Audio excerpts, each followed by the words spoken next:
2025-ci ilin may ayı Cənubi Asiyanın iki nüvə silahlı dövləti, yəni Hindistan və Pakistan arasında yeni faciəvi səhifə açdı. Mayın 6-sından 7-sinə keçən gecədən etibarən Hindistan ordusu silah arsenalından istifadə edərək Pakistana qarşı geniş miqyaslı hücumlara başladı.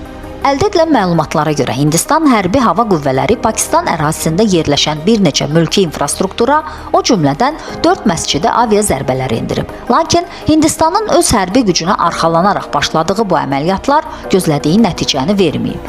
Məzlum insanların gecə saatlarında evlərinin, ibadətgahlarının, dinc həyatlarının qəfil bombalar altında yox olmasına İslamabad həm hərbi, həm də diplomatik cəbhədə sərt cavab verib. Belə ki, Pakistan ordusunun nəzarət xətti boyunca düşmən postlarına ciddi zərbə vurması Hindistan ordusunun Çora postunda ağ bayraq asmasına səbəb olub. Qısa zaman ərzində Pakistan ordusunun sərgilədiyi çevik və effektiv hərbi mövqe Hindistanı ciddi strateji geriləməyə sürükləyib.